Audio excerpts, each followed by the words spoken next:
ఆవేశం లేదా? కోపం లేదా? కసి లేదా? మీ బాధలు గుర్తురావా మీకు? వస్తే ఏం చేయాలి? డబ్బులు కాసుపడాలా? ఈ సైకోకు భయపడాలా? మీ జీవితాలే నాశనం అయిపోతాయి. నేను ఆ మాటే చెప్తున్నా మీ అందరికీ. నా కోసరం కాదు, మీకోసరం చెప్తున్నా. నేను అడుగుతున్నా, ఈరోజు రాజధాని బెస్ట్ రాజధాని చేయాలనుకున్నా పోలవరం 72% పూర్తి చేసి పోలవరం నీళ్లు, గోదావరి నీళ్లు రాయలసీమకు తెచ్చి బనక చెర్లకు కనెక్ట్ చేయాలనుకున్నా. ఏమైంది తమ్ముళ్ళు? ఇప్పుడు ఆ గోదావరిలో పోలవరాన్ని ముంచేసే పరిస్థితికి వచ్చాడు. అభివృద్ధికి పుంతలు దొక్కించాను. 25,000 కిలోమీటర్లు సిమెంట్ రోడ్లు వేశాను. ఈ నంద్యాల బై ఎలక్షన్ లో నేను వచ్చా, రోడ్లు వెడల్పు చేస్తానని చెప్పానా లేదా అని అడుగుతున్నా. చేశానా లేదా అని అడుగుతున్నా. ఈ నంద్యాలలో 14,500 ఇండ్లు ఈ పేదవాళ్ల కోసం టిట్కోలో కట్టించానా లేదా తమ్ముళ్ళు అని అడుగుతున్నా. 5 ఏళ్లయింది నేను కట్టిన ఇండ్లకు రంగుల పిచ్చోడు రంగులేసుకున్నాడు గాని మీకు ఇచ్చాడా తమ్ముళ్ళు అని అడుగుతున్నా. ఇది ఎక్కడ పిచ్చో నాకైతే అర్థం కాలేదు. ఎక్కడ కరెంటు పోలు కనబడిస్తే దానికి రంగు, లేకపోతే ఎక్కడ శ్మశానం ఉంటే దానికి కూడా ఒక రంగు, ప్రతి ఒక్క దానికి రంగులు వేసుకున్నాడు. రంగుల పిచ్చోడు రంగులు వేసుకుని నేను మొత్తం మార్చేశారని అబద్ధాలు చెప్పుకుంటూ ప్రచారం చేస్తున్నాడు. అందుకే నేను అడుగుతున్నా మళ్ళా మీ అందరికీ, మళ్ళీ నంద్యాల అభివృద్ధి కావాలంటే తెలుగుదేశం ఎన్డీఏ వల్లనే అవుతుంది. ఇంకో పక్క మీ అందరికీ 16 లక్షల కోట్ల రూపాయలు పెట్టుబడులు తెచ్చా. ప్రత్యక్షంగా పరోక్షంగా 10 లక్షల మందికి ఉద్యోగాలు ఇప్పించాను. 2 అంకెల అభివృద్ధి చేశాను. అభివృద్ధిని పరిగెత్తించాను. ఆదాయాన్ని పెంచాను. పెంచిన తర్వాత 100 సంక్షేమ కార్యక్రమాలు మీకు ఇచ్చిన పార్టీ తెలుగుదేశం పార్టీ. అవునా కాదా అని మిమ్మల్ని అడుగుతున్నా. దేశంలోనే 3 రాష్ట్రాల్లో ఒక రాష్ట్రంగా ఆంధ్రప్రదేశ్ ని తయారు చేసిన బాధ్యత నాది. నేను అడుగుతున్నా, నాకు 78 నుంచి రాజకీయ అనుభవం ఉంది. ఇప్పటికి 10వసారి ఎమ్మెల్యేగా మళ్ళా పోటీ చేస్తున్నా, 9వసారి పోటీ చేస్తున్నా. కానీ నా జీవితంలో ఎలాంటి చేతగాని దద్దమ్మ ఒక సైకోని ఎప్పుడూ ముఖ్యమంత్రిగా చూడలేదు.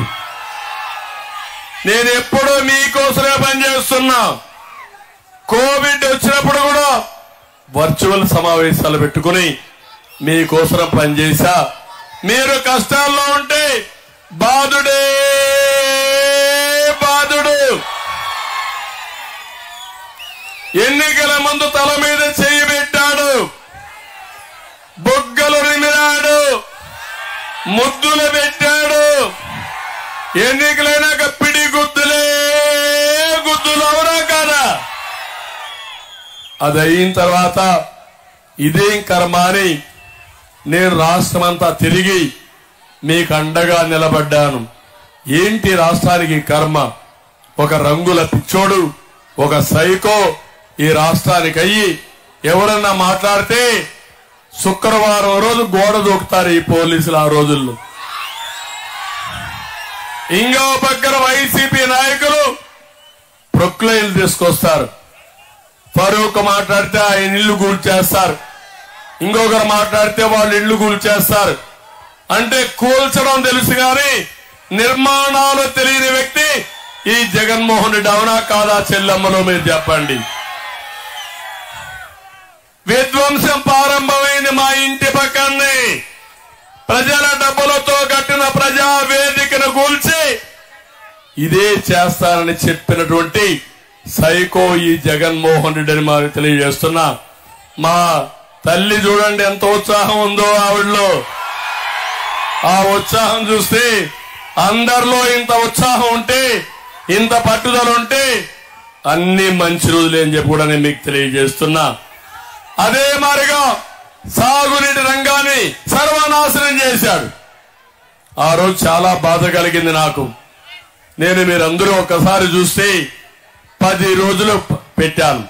నందికొట్కూరులో శ్రీశైలం దగ్గర ప్రారంభించిన నా యాత్ర రాష్ట్రం అంతా తిరిగా.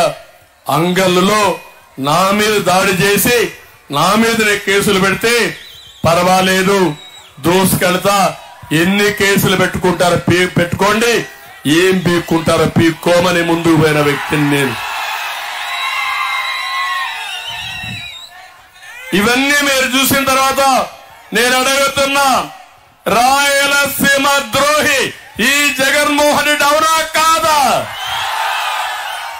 ఒక్క ప్రాజెక్టు పూర్తి చేశాడా మీకు? 19లో మీరు 52 సీట్లు 49 గెలిపించారు. మీరు కూడా తప్పు చేశారు. కులం పేరు చెప్పాడు, మతం పేరు చెప్పాడు, ప్రాంతం పేరు చెప్పాడు.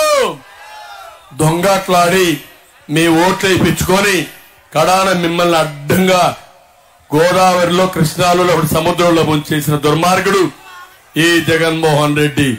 ఇప్పుడు అడుగుతున్నా, రివర్స్ రిజల్ట్స్ ఇస్తారా లేదా అని మిమ్మల్ని అడుగుతున్నా. 52కు 49 రాయలసీమలో గెలిపించమని ప్రార్థిస్తున్నా. నేను కూడా రాయలసీమ బిడ్డని, ఈ గడ్డ మీదనే పుట్టాను. మీ అందరి అభిమానంతో ఈరోజు రాజకీయాల్లో దూసుకెళ్తున్నా. ఎవరు వచ్చినా గౌరవాన్ని తీసుకొచ్చా. నా గౌరవం నా కోసరం కాదు, తెలుగు జాతికని మరొక్కసారి మీ అందరికి విజ్ఞప్తి చేస్తున్నా. ఈరోజు నేను కొన్ని సమస్యలు మిమ్మల్ని అడుగుతున్నాను. తమ్ముళ్ళు మీరు చెప్పాలి, సూటిగా అడుగుతున్నా. మీకు